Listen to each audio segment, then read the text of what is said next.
Welcome to the Wolf Connection podcast. I'm your host, John Kalfa. Let's talk about some wolves.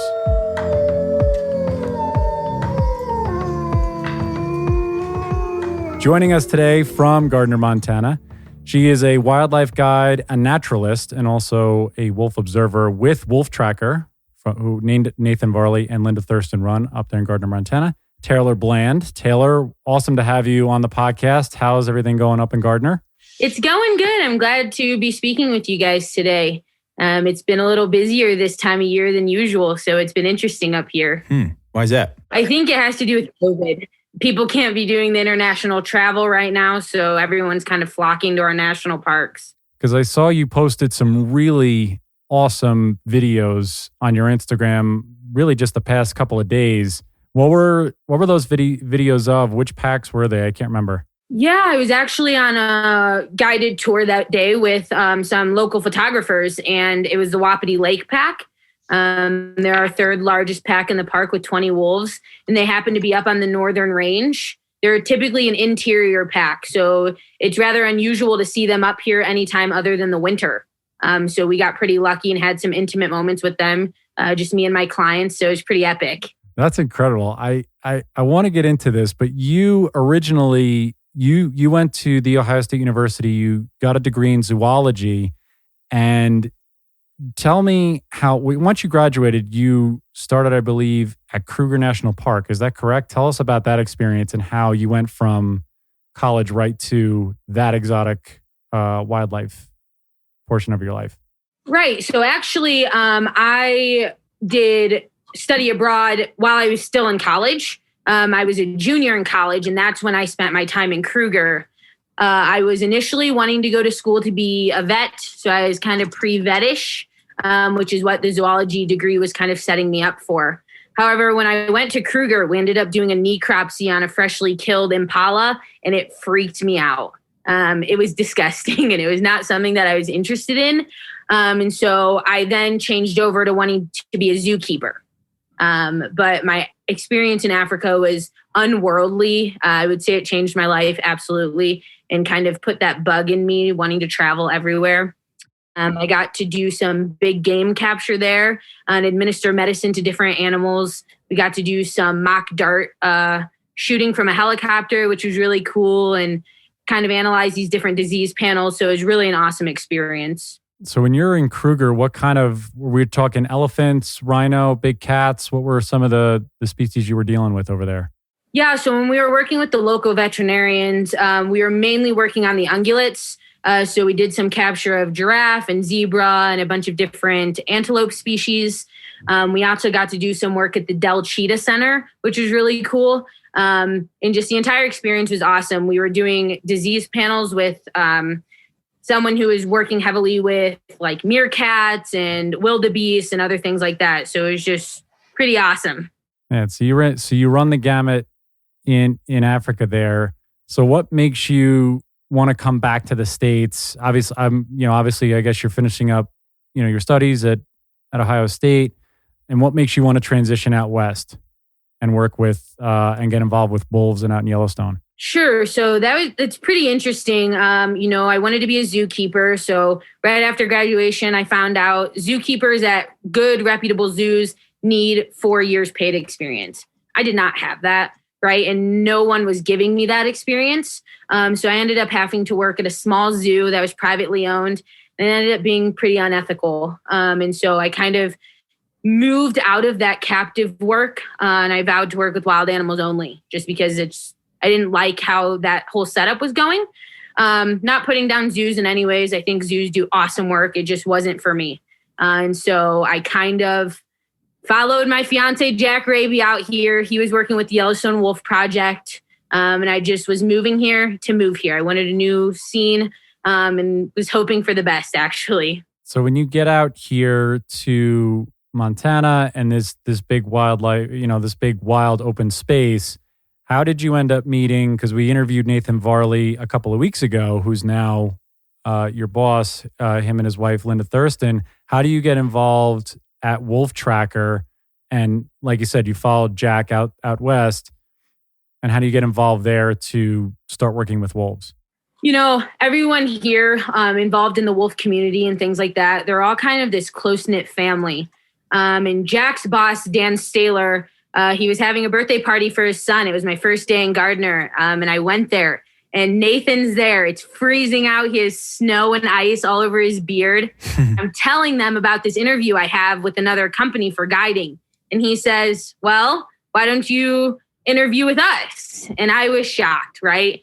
So I meet Nathan and Linda, and they kind of took a gamble on me. They just, were hoping for the best. I hadn't been in Yellowstone. I didn't know anything about wolves. I didn't know anything. And they trained me, and it's been a life-changing experience.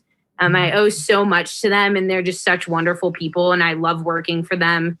And they've just kind of really jump-started, I think, a really special path in my life. So it's been really incredible to be here. So what are the things that what were the training techniques that they used for you? So in other words, what goes into becoming a wildlife guide or a wolf watcher with Wolf Tracker? Yeah, so I just remember going out on tours all the time. With all of the different guides in the company. At that time, Jeremy Sundaraj, you guys interviewed, he was guiding for Wolf Tracker. And Jeremy actually showed me my first wolves. It was incredible. And I spent a lot of time with him, just kind of getting to know the wolves and kind of trying to absorb all of the information that he has. He's really a special individual. It's very intimidating, just being in the same room or vehicle with him. I was like, oh, this is another 24-year-old kid just like me. No, he is wise beyond his age. So it was really incredible. I remember one day we're out in the park and Nathan and Jeremy, they say, find a mountain goat on the side of the hill. It's snowing, right? There's no way. And I couldn't. Took me forever to find it. And now it's just comes so naturally to me. It's incredible. It's really hard to describe, the type of lifestyle here. So when you're out there, because I want to touch on two different things, because one, I love getting this sense of family.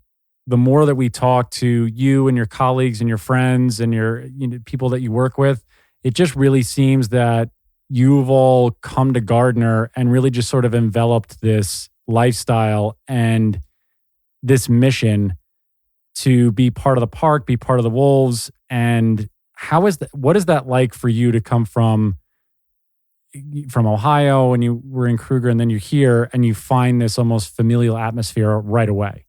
Yeah, I mean, it's so hard to describe. Like Rick McIntyre, he is a mentor of mine. He's taught me so many things and he makes me feel so welcome. Everyone here, they never made me feel like I was an outsider. I was always one of them. And so kind of interacting and co-mingling with the wolf watchers and the other wildlife guides, it truly feels like, you scratch my back, I'll scratch yours type of things. There's days where I can't find anything in the park, and I pass a fellow guide and they point back in the other direction and I'm like, okay, and then it's going to be vice versa. And so that's just such an amazing kind of experience in itself. It's really awesome to be here. So what do you feel are some of the key skills or personality traits that really make a good wolf watcher or guide? It's very interesting. There's so many different people out here who are guides and wolf watchers, and we all have so many different personalities. I'm very outspoken and loud, and, I kind of tell it how it is. I say what I want. And there are other people who are very reserved and shy, but that makes for some of the best spotters. So you don't necessarily have to be very outgoing. You just have to be passionate and really care about, what you're trying to show people and just education-based things. I would say in terms of the wolf watchers, most of them are very passionate people, usually old school. There's a couple new generation wolf watchers coming in, but I would say a majority of them are rather older. But they kind of work as citizen scientists. So they provide, the Wolf Project and guides and everyone else with all of this information that, sometimes otherwise we wouldn't know. These people are dedicated. They're watching wolves every single day. They know these wolves just by, the way that they move or one little physical trait. So it's pretty awesome. Wow. Is that a symbiotic relationship with the Yellowstone Wolf Project that you guys are constantly getting this information coming in?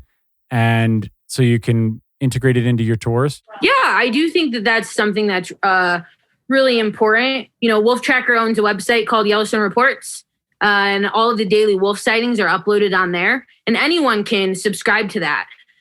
So I know before I go out on tour, that's the first thing I do. I look at Yellowstone Reports, and I kind of get that daily dialogue and those observations in my mind, and I know that's where I'm going, type of thing. So I could not be in the park for 2 weeks and I'd still know exactly what was happening in terms of wolves and other wildlife sightings.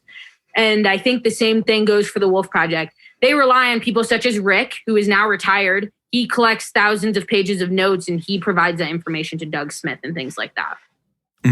So do guides, when you guys are all out together, are you coordinating timeframes or vantage points in any effort to sort of keep the experience for clients more private, or are all the groups just meeting at the same places at the same time because those are the most productive spots? Sure. Yeah, that's a good question. With wolves being crepuscular, I would say most of the guides were out in the park early morning. Mm-hmm. So we're all kind of in the same general location. Where the wolves are being seen, that is where we are. I'm always standing by fellow guides, chatting. I'm very social. But there's definitely other guides who will hike their clients up, 300-400 yards away from everyone else. And that kind of gives off another experience. It makes you feel like you're watching these wolves alone. Right. You're just getting this intimate moment with them. Just kind of depends on who you're at, who you are, and what the situation is, I think. That's good. It seems like you all have the freedom to bring your own spin and your own personality to being a guide. There's no really right. It doesn't seem there's a right or wrong way to envelop these guests in this experience. Do you find that that's sort of a freeing part of this job, is that you can be Taylor Bland and, you can be yourself this whole time? Yeah, absolutely. There's definitely guides working for Wolf Tracker. We all have our own thing. I would say I specialize in the wolves. I know them. That is what I know. There are other guides who are really focused on geology, and they know how the entire park was formed, and they can give all that type of information that I can't necessarily give. There are certain people who want to go hiking 3 or 4 miles. I like to stay on the road corridor. I don't like the backcountry. So yeah, I think it gives us the ability to kind of provide these guests with their own personal experience. And our manager, Michael, he fits you with the right people. If there's people coming in who are diehard wolf watchers, they want to watch wolves for 8 hours. Okay, I'll probably get them. But if there's people who want to go snowshoeing, to try and see wolves in the backcountry, I'm not getting them. Wow. What is it about the backcountry experience that you don't prefer? I'm just not the biggest fan of hiking. I see. I'll do it if I have to do it, but I need some sort of incentive. Nice view is not good enough for me. Right. I need to know that there's going to be, we're capturing wolves, or, we're, I don't know, cutting up a giraffe or something good. Love it. I love it. I mean, and that's the thing, you know what you want, which is perfect. And the fact that they pool you with the guests that are going to work well with your personality and where you're going to take them, it is such a great job on their end to make that happen. I want to ask you, because I didn't ask you in the beginning. So when you were looking for the the mountain goat, how do you train your eyes? Like, what is there something that just clicks that you're able to all of a sudden spot, these animals, these birds, whatever it is, in the craziest of places that, again, your guests are probably thinking, how did you find that animal in that spot? Yeah, absolutely. It's a trained eye. Now when I'm looking for goats, okay, you're looking for this vanilla cream color. Like, it's white. It looks like everything else in the background, but it's a trained eye. I've seen it, hundreds of times. I now know what I'm looking for. Same thing with wolves or anything else. When you're looking at a long distance, you're looking for movement, right? It just catches your eye. That's not in the usual spot, or whatever it is, but it definitely takes a while. I remember Jeremy putting my scope on a pack of 15 wolves and saying, there they are. And I couldn't see them, right? And they were right in the middle of the scope. And I find that a lot with my clients as well. So one thing I like to do is set up my phone on my scope so they can kind of watch it as a mini TV, because it is hard to look through a scope sometimes for people. And what's that technique like? So is there a device that you use? So when you're setting up the scope, how does that work? You put it on a stand and then you clip the phone to it. How does that work if you're trying to get people that experience to be able to see it in a larger viewing screen? Sure. So the scope head, it attaches to a tripod. There's various different models and makes. And I personally use the phone scope adapter, which is customized to my phone and my scope. And so I can just hook that eyepiece right up to my scope eyepiece, and it just kind of shows up as a mini movie. And I can zoom in and, change the settings and make it brighter and things for people if they're having a tough time seeing it. That has kind of been a godsend during COVID. We're not supposed to be sharing scopes. We're being hyper aware with things that are going on. And I'm personally someone who I just cannot let visitors come and not see wolves. And a lot of people don't have the optics for it. So I always hook up a phone scope and people can watch it that way, and it's a little safer. Right. Yeah, I imagine. I mean, even at Wolf Connection, when we're looking inside of enclosures that we're very familiar with, John, especially like Nolly, she could just be sitting right in front of you and we're all just like, where is she? And then she blinks or something and she's revealed. As far as technique, when it comes to binos, monos, or scopes, what does your process look like when you're trying to locate animals on the landscape that you're not seeing with your naked eye? Sure. So I would say 85% of the time we are not seeing things like wolves or grizzly bears, even in the Lamar Valley with the naked eye. Wow. So one thing that I'm doing is I'm scanning back and forth along the entire landscape. And for wolves especially, they're creatures of habit. So I know their travel patterns and their travel routes. So if they're not in one section, okay, then I'm going to move to another section after a good scoping. And typically I'll find them. Right. I'll go their entire territory until I do find them. And we will most of the time. Love it. That's just such an amazing that you determined. Yeah, I was just going to say that you're so determined. And I love that though, because you are so focused on giving these individuals and these groups that come here the experience that you get to have on a daily basis. And I love that about every one of you that we've spoken to, is that it's really about expanding, the net so that everybody can witness or see these beautiful animals for who they are in this natural place. So when you're doing it, so go run us through a day. Like what's, what time do you get up? What's the typical guide day for you at Wolf Tracker? How does it start? How does it end? What are the hours and such? Sure. I would say the summer months, they're brutal. Can lead to some burnout if you're working, 5-6 days in a row. I typically am waking up around 4:15 a.m. And picking clients up around 5:30 because we need to get there at first light. That's going to be the best time to see wolves, bears. If there's a carcass, you have to fight for parking space. So I typically pick up my visitors, usually in Gardner, and then we beeline it to wherever the wolves were seen the day before or whatever animal they're interested in. I do get people who don't want to see wolves at all, which is kind of bizarre. But yeah, and then we spend the day together. I ask them their itinerary, what kind of things do they want to see, and I try and make it happen. We're all kind of connected. The wolf watchers and my coworkers and other guides, we're connected via radio. So if I see something, I'll call it in. If they see something, they'll call it in. Just kind of help each other out. But yeah, we spend the day together. We eat breakfast. I put out a nice spread, and typically they're getting back in after about 7 or 8 hours, and we're dropping them off around noon, right when the whole crowd of visitors comes in, because no one's getting up early. So it works out fairly well. Yeah. So you have the dedicated individuals who are, and it's amazing because you would think an 8-hour day, you're like, oh, it's not so bad. But when you're up at literally the crack of dawn and you're getting dropped off at noon, do these individuals usually, or these groups, do they do something after they are with you, or is that their day and they're just going to chill and hang out? Do you know typically what people do?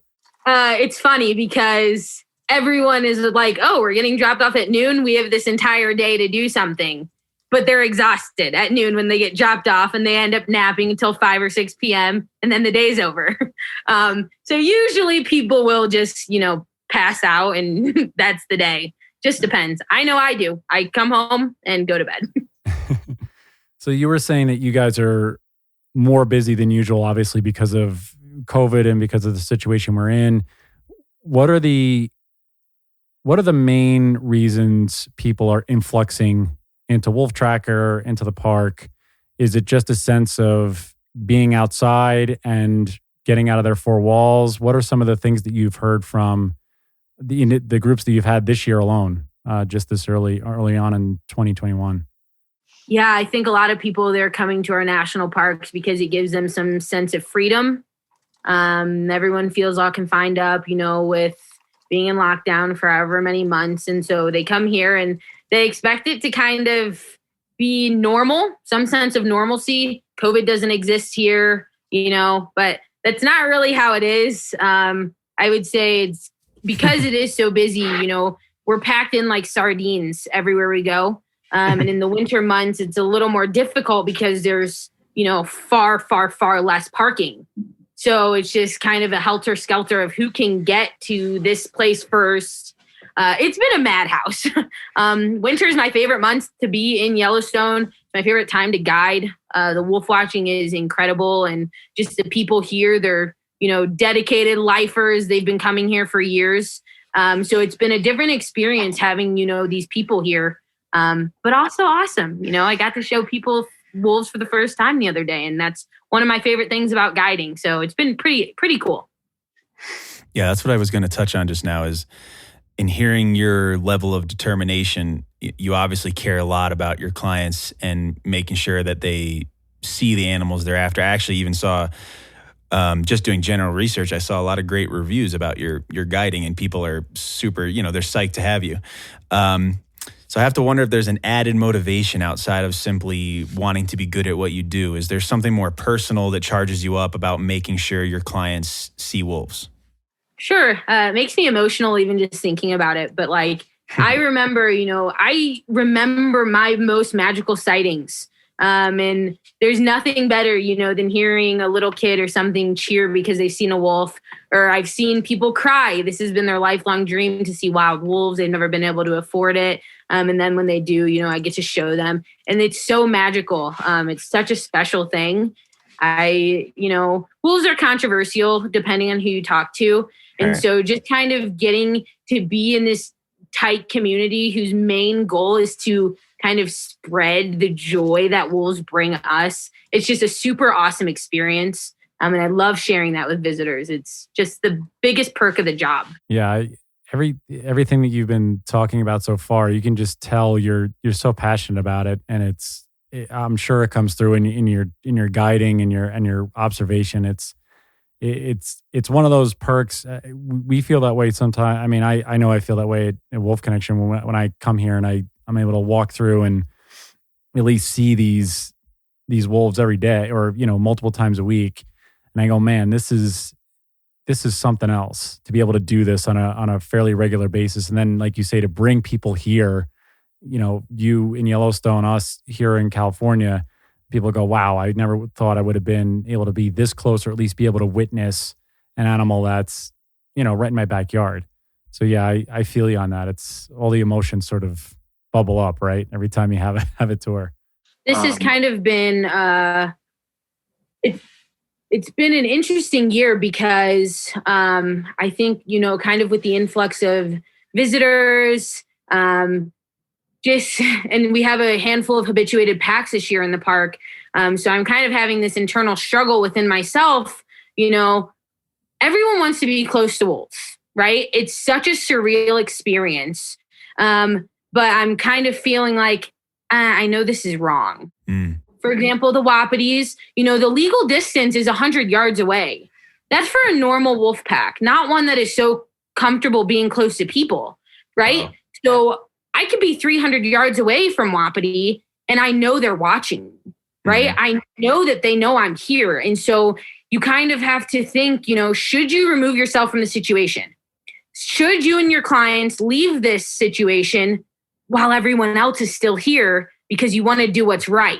Yeah. Right. So I've been dealing with that myself It's been a struggle this year for sure, because I've noticed the wolves have started to, sense our presence a little bit more. A lot of people walking out to dens and walking out to carcasses, and it's been a really rough year. So I've been trying to, kind of figure that out for myself recently. So the people are walking out to dens and kills that are not biologists, or do you mean the public? Yes, the general public. I've only been in Yellowstone for 2 years now guiding. And this past summer was some of the worst things I've ever seen. Walking out to the pups and the rendezvous sites and walking 20 yards away from carcasses with grizzly bears and 30 wolves on it. Oh, no. Which then ruins the watching for everyone else, right? These animals are... Yeah, right. There's people in your scopes, and the animals are scared of you running away. So it's been a very interesting year. Wow. I mean, so how are you guys handling that? Because that's, I believe I think it was Jeremy. He was talking about the wolf hazing and trying to, keep that distance, and the habituation. Rick McIntyre spoke about it a little bit. Nathan Varley spoke about it a little bit. So what are some of the things like you said, you're having this struggle within yourself. So what are you trying to do on your end and your fellow wolf, your fellow guides to keep that separation and to keep this as natural as possible? Yeah, I mean, that's a really tough question. Because I do volunteer at the Wolf Project. And I spend a lot of days with Jeremy out in the park. I've seen him haze wolves multiple times. And I've seen what the hazing can do to wolves. There's one wolf who was terrible, thought something was going to have to happen. And then, with the hazing, he's become an incredibly different wolf, right? Scared of people, keeping its distance. But then there's that guide part of me who wants that close encounter, right? If I have photographers, they need the wolves to be there. So it's kind of like I need to figure out, what's more important to me. A good friend of mine, Kate Oxman, she just did a post on Instagram about whether or not the animal is what you care about or the trophy that you get from the animal, whether it's pictures or videos. And that resonated with me because that's so accurate. Do you care about the actual wolf itself or just that once in a lifetime experience that you're going to get? I wrote an article and it was titled "Loving Wolves to Death, Yellowstone Habituation." And that is just so perfect. The people who love these wolves the most will ultimately be one of the reasons that they could end up getting killed outside of the park. Right. So it's just that fine line. I personally have hazed wolves, went on tour. I've honked, clapped, tried to get them away. But there's only so much you can do without kind of upsetting the people you're guiding, right? So you kind of need to pick and choose your battles at those ones. So it's tough. Yeah, actually, Kate will be on with us next week. Interesting that you mentioned that. I knew her from California, so we're going to talk about some of that stuff. No, we're going to record her next week, but her episode won't air for a bit. But I think a lot of folks in Gardner and who work at Yellowstone have this dual perspective of the park. Myself included, even being sort of removed. I've only been there once or twice, but it's this place where like surreal up close experience is possible, but it gives me like this fishbowl effect feeling that is slightly uncomfortable where, but it's like, isn't that the experiment that is Yellowstone? Like how much of it is just what it's going to be and how much of it can be actually changed with park management? Yeah, no, for sure. And Kate's awesome. She's a very ethical photographer. I love being around her. But ultimately the wolves don't know the difference between a camera and a rifle, right? So it's fine and dandy to be up close to these wolves, shooting them with your camera. But the second they step over that park border, they're fair game. And Yellowstone wolves do get harvested each year, and they don't know the difference when their every move is being watched by people in the park, and then they leave the park and there's people there. What's the big deal? Right. So it's definitely a tough subject and pretty controversial topic anyways to discuss with people. With all this habituation from your own perspective, what can we expect on the worst side of the spectrum if this continues? And to counter that, what can be done to reduce these effects? Yeah, I mean, that's a tough question. I think for people to really understand the habituation issue and how serious it is, it's going to take wolves dying. Right. And that's sad to say. You know, there's photographers and wolf watchers and people who come here and they watch these wolves every day, you know, a pack of 30. You don't know when one of our wolves was shot outside of the park, right? But I do. Jeremy does. Rick does. We see the consequences of getting close to the wolves. And that's going to be that's going to be what it takes is, you know, some famous wolf that everyone knows dying, right? Like the '06 female that, you know, made national news, that got people's attention. But still, there are people who would say she wasn't habituated, right? And I think that park management is wolf hazing. Those things can work. But when, you know, you have a pack like Wapiti where all 20 wolves are habituated, that's a different story. And that's going to, you know, that's generations of wolves who have been used to people and seeing no harm from them. So I don't really know the answer to how it can be fixed. It can't be, I don't think, as long as, you know, there are people watching these wolves every single day. It can't be fixed, right? And that's kind of the consequence that Yellowstone wolves are, right? I mean, I don't know. I don't know the answer. It's really difficult. Yeah. Everyone wants to see the wolves, but right. Back to this, you know, the public going out to den sites and stuff. I assume that that's not legal. Nah, it's iffy. So, for example, there was a rendezvous. There's a river in between people and the wolves. However, you could walk up to the wolves and be 100 yards away. Legally, that's fine, right? But it's kind of that domino effect. When one person walks out, okay, 100 more walk out. Jeez. Right? So then you have 100 people standing 100 yards away from these new wolf pups who know nothing and so are going to grow up thinking that people are harmless and people are okay. So it's just that, again, it's that fine line, you know, should you walk out there? No. Is it legal to walk out there? Yes. Yikes. So, I mean, they're making contact with animals? No, they're not making any contact. Okay. There was an incident this past summer of one of the wolves stealing a photographer's tripod. And that is one of the bad wolves that I have seen transformed through hazing. And, you know, people post stories about they reached their hand out and touched a wolf. How accurate is that? I have no idea. But people don't get close enough to touch them. If they could, I think they would. Right. Man, I sense this too. I agree with Stephen. I just wonder if there's something where maybe you increase the yardage, maybe if it's, you know, 200 yards or 300 yards, or there has to be something, I imagine, I'm sure you're all talking amongst yourselves between the biologist, the Wolf Project, the Wolf Tracker. I mean, everybody, I'm sure, like you said, it's this push-pull of what to do. And I mean, in your opinion, I would imagine you want these instances not to occur, and you want to have that distance, so that they can naturally, you know, feed on a carcass and play with their pups, and they can be observed just from a distance. It's tough because there are some wolf packs who won't even let you get within 400 yards of them, right? They behave truly as wild wolves. So having that 100-yard distance is fine, right? But then there are other packs who have kind of pushed their limit and just are too close to people. So I think that's the one tough thing about kind of changing the overall rule, is because 100 yards to some wolves, that's forever away, right?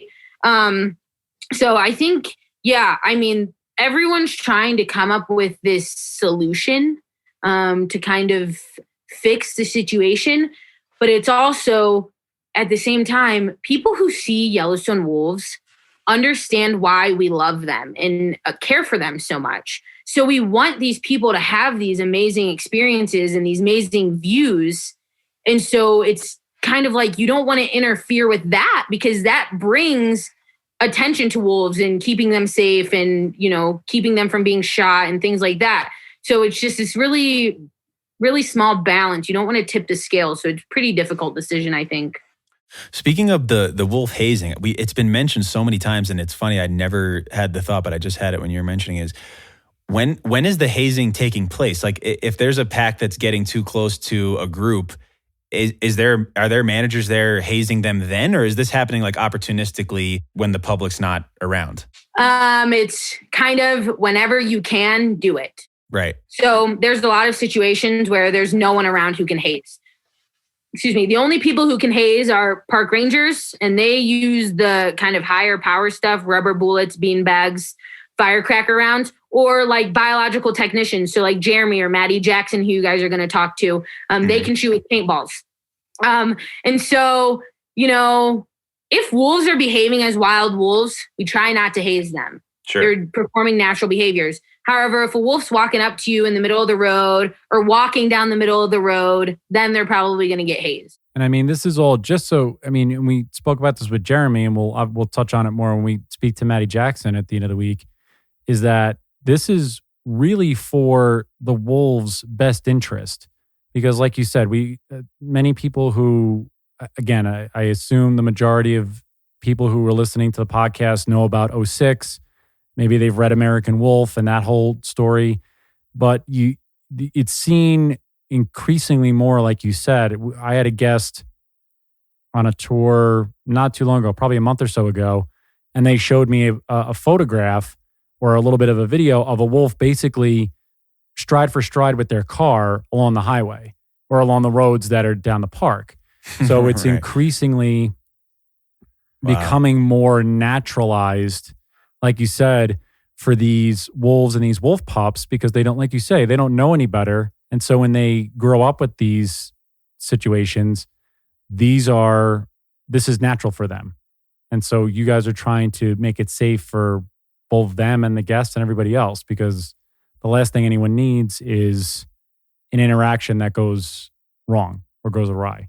Right. And I think Jeremy might have touched on this a little bit, but that's why it's so crucial to explain to, tourists or your clients or whoever why we're doing what we're doing, right? If they're having this amazing encounter with this wolf and someone comes in and shoots it with a firecracker round or a rubber bullet and scares that wolf off, they're going to be pretty upset, right? But you need to tell them why.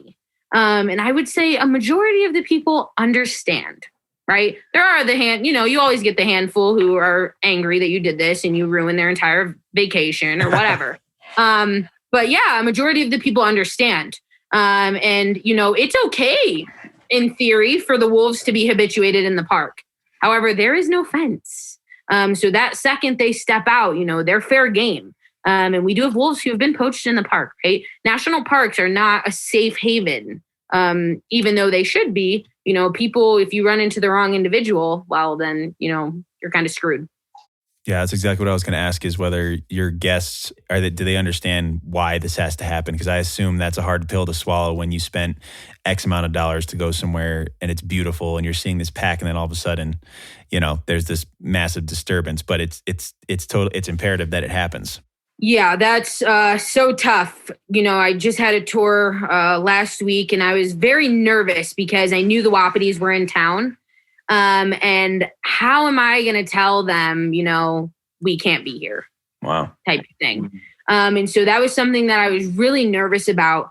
But generally, yeah, they understand. And, I say, okay, if these wolves are close, we can stay in the car, and watch them this way. But no, we're not going to get out. We're not going to add to the chaos, and, we're not going to make it difficult for this wolf to cross the road and things like that. And usually they're okay. One of the most humbling experiences I had this past summer, there was a wolf pup. It wanted to get to the other side of the road with the rest of the pack. It's probably 600 yards away. There were 300-400 people there preventing it from crossing, me included, with my client. And she says, I would like to leave now. I don't want to be one of the reasons this wolf can't cross the road. And that was like, okay, I loved that. I admired her for that. And that was just such an amazing experience. And kind of eye-opening for me. I loved getting close to wolves, right? Until I started seeing the after effects of it. And I don't think a lot of people see that. And so I think it takes some time. I mean, do you see this as a shift? Do you see this shift happen? Do you see more individuals like the client you just spoke about where they're understanding of what needs to happen and what has to happen in order for this species to continue to thrive the way it is in the park? Do you see that shift that way, or is it 50-50? Where do you kind of see this heading, as we enter 2021 and beyond? That's a really hard question. I think with everything going on and everyone posting these up close videos and photos of wolves, it kind of makes people want to come here to have that experience. So I typically make sure when I post any type of up close video of wolves or something, I put a disclaimer, this is not normal behavior. This is wrong behavior. And this was taken through whatever spotting scope. Because I do see people who come and they just don't think the rules apply to them. They want that photo or that special moment. What I think it's going to take is for the regular wolf watchers, regular photographers, we are going to have to be the ones to make that shift for regular visitors. If they see us standing 600 yards away, okay, maybe they'll want to stand 600 yards away too. That type of thing. Yeah, sort of leading by example in that way. I think Jack mentioned to Stephen and myself on last week that you were working on a pamphlet of sorts, something like sort of in this vein of, I guess sort of the rules of wolf watching, et cetera. Is that something that you're still a part of? Has that been moved on to a different department? Is that a thing that's going on? Yeah, that is something that both Jeremy and I have worked on a bit together. It's basically just a little pamphlet, saying this is what you should do if you get too close to wolves. This is why you shouldn't get too close to them. And then there's some photos of, different instances where the wolves have been too close to people. And we're hoping, that can give some people some type of insight on why we need to behave a certain type of way.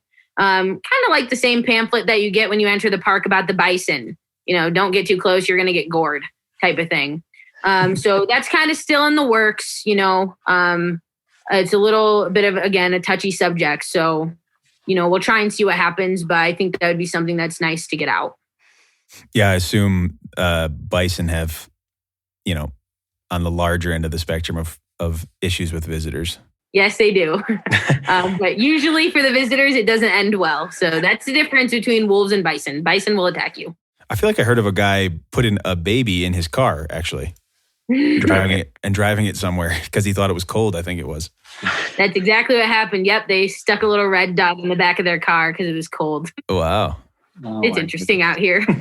Oh man. Yeah, I mean I've seen multiple videos of, people who would get close to elk and it's the same deal. And the elk eventually, they're going to charge and they're going to mess up your, your fender and the side of your car, and they'll charge people. And yeah, it's like you said, it's a very touchy road to go down because like you say, people want that.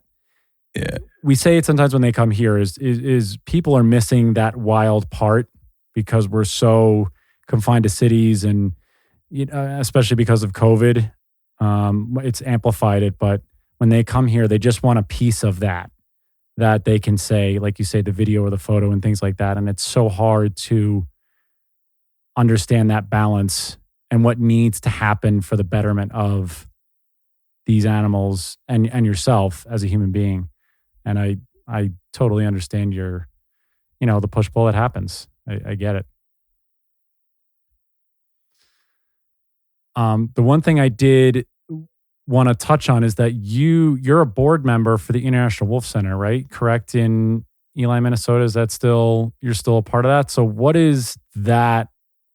What is your purpose on the board, and what is that Wolf Center do? What are their actions? What are the things that they're doing for the wolf population?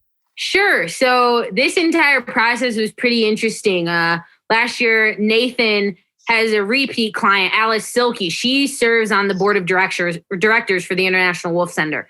I ended up guiding her a couple days, so she nominated me to be on the board.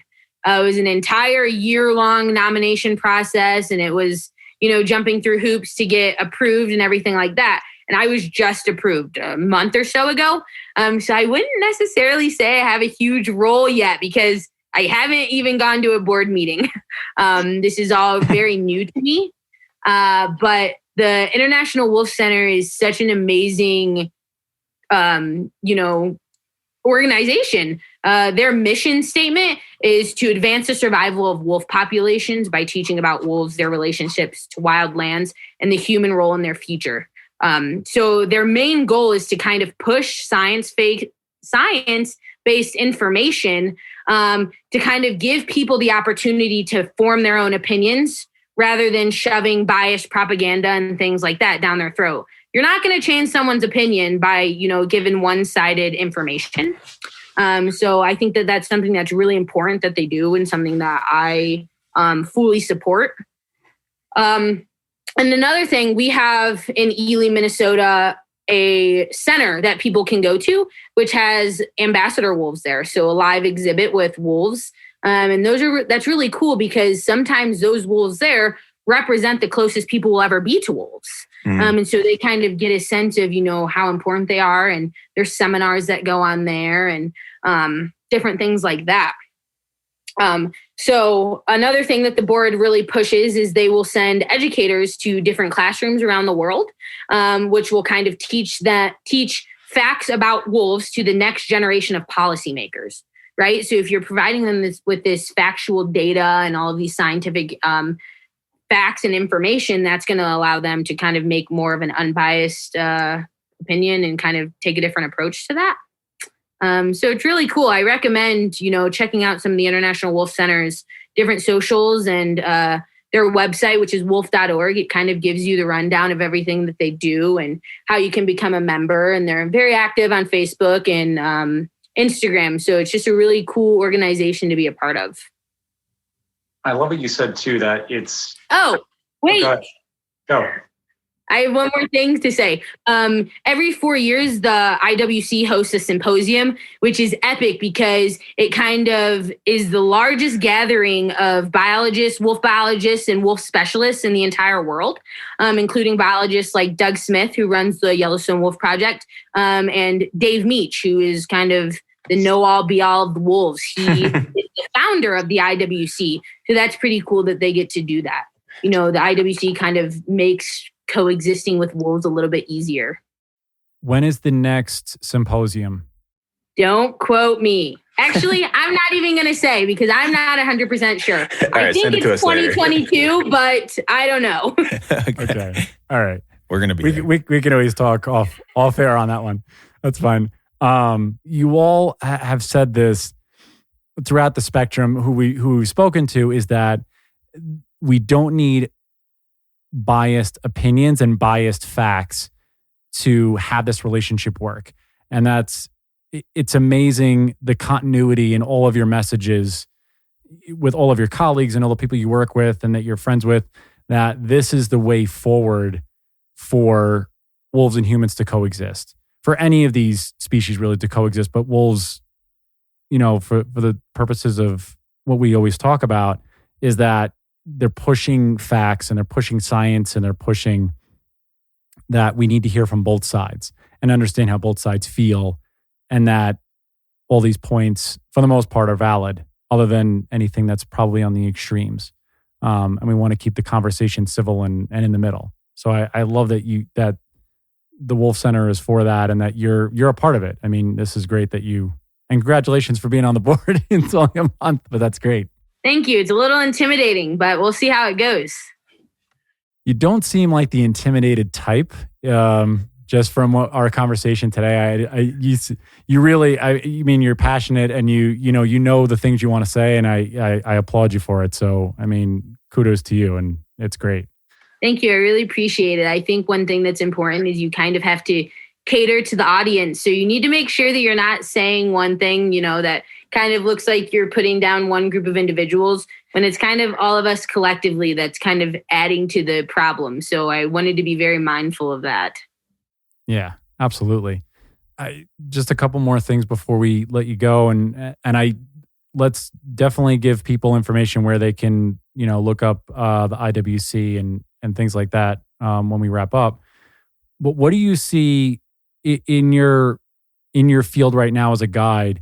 What do you see as really this optimal way forward with wolf tracking and wolf watching and observing from a guide's perspective that you would like to see, sort of formulate as we head down, into the future with wolf watching and such? I think one thing that's really important is to just make sure that you're being ethical, right? It doesn't matter if your coworkers or your peers or whoever are not following the rules. I think it's important that you do it.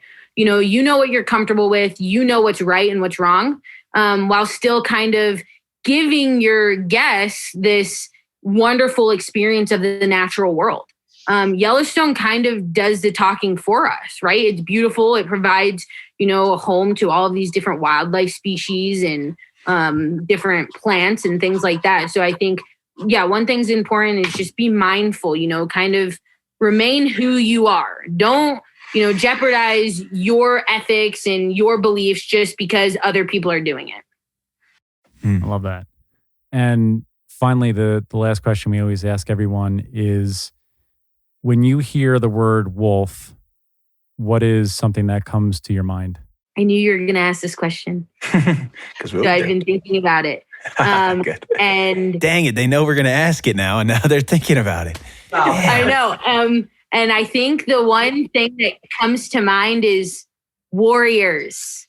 People think of these wolves as these bloodthirsty animals, and it's just so incredible to watch their social behaviors and dynamics and, the struggles that they face trying to bring something down. And they're so inspiring. So that's what I think, warriors. I love it. Yeah, and you guys have to go to see Taylor's Instagram because she has some wild photos on there. I mean, this yearling you took a video of is probably the most beautiful creature I've ever seen in my life. I mean, what's going on there?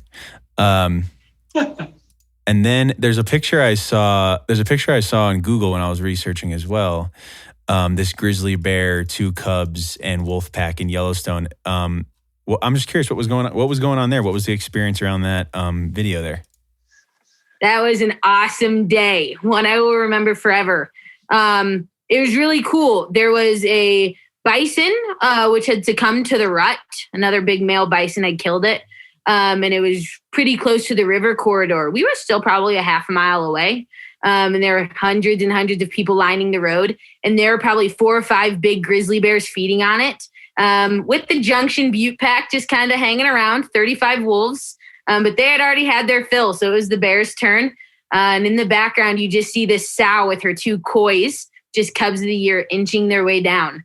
But it's very dangerous for them to get close to the big boar grizzly bears because they can sometimes kill the cubs. But finally, the big bears moved off and she came in. And then the Junctions, they weren't having it. So they pushed her off. And it was so exhilarating. I was terrified. I was standing next to Jeremy, and he had mentioned he watched wolves kill bear cubs before. And I was like, petrified. No, I don't want to see that, So I'm rooting for the mom and her babies. And luckily, it was just a couple yearlings and a few adults who were harassing her. So the cubs went unharmed and they got to feed some more. So it was just an incredible experience. Man, it was interesting too, because you said that, who was it? I think it was Nathan. He always, when they always ask him, who do you root for, the elk or the wolves? And he's like, sometimes it goes back and forth. It depends, on the day, I guess. It's really, it's interesting how you all have that put, like I said, like who do I want to survive this epic encounter at this point? So Taylor, tell everybody, give everybody out there your Instagram so they can see these awesome videos and these awesome photos, because you post a lot. I love everything that you're pushing. And then information on Wolf Tracker, if they want to come and get a tour with you, if they're so lucky, because I know everybody there is awesome, and also information on the IWC. So a lot of stuff, but I'll hand it to you to shell out the info. Sure. My Instagram is Taylor L. Bland. If you look up Wolf Tracker Instagram, you can find me on there as well. I post a good amount on there. I also post on Facebook quite a bit. Also, just Taylor Bland. For Wolf Tracker, I recommend if you guys want to follow some of the Yellowstone packs and upload some photos for me to ID and things like that, I would check out Wolf Tracker's website. I help run it. It's called Yellowstone Wolf Tracking the Packs. And you can get to it by going to www.yellowstonewolf.org. It's a really cool website. It's pretty much up to date, so you can know what's going on. And if you want to check out the IWC, become a member and anything like that, you can go to www.wolf.org. Provides a ton of information. You can sign up for free webinars and things like that. Taylor, this was great. I love all this information. This is such a unique perspective. Love diving deep on all this guide stuff with you. And this is great. Thank you so much for taking the time out. Hopefully you weren't too tired if you were working today. But this was great and fantastic. Thank you so much for coming on with us. Thanks for having me. You guys rocked. You too. No problem. Howls to all of you out there. And Steve and I will speak to you next time. Bye, everybody. Bye-bye. Looking to support Wolf Connection or sponsor one of the wolves in our pack? Just go to wolfconnection.org, click on the donate tab, and find out more information.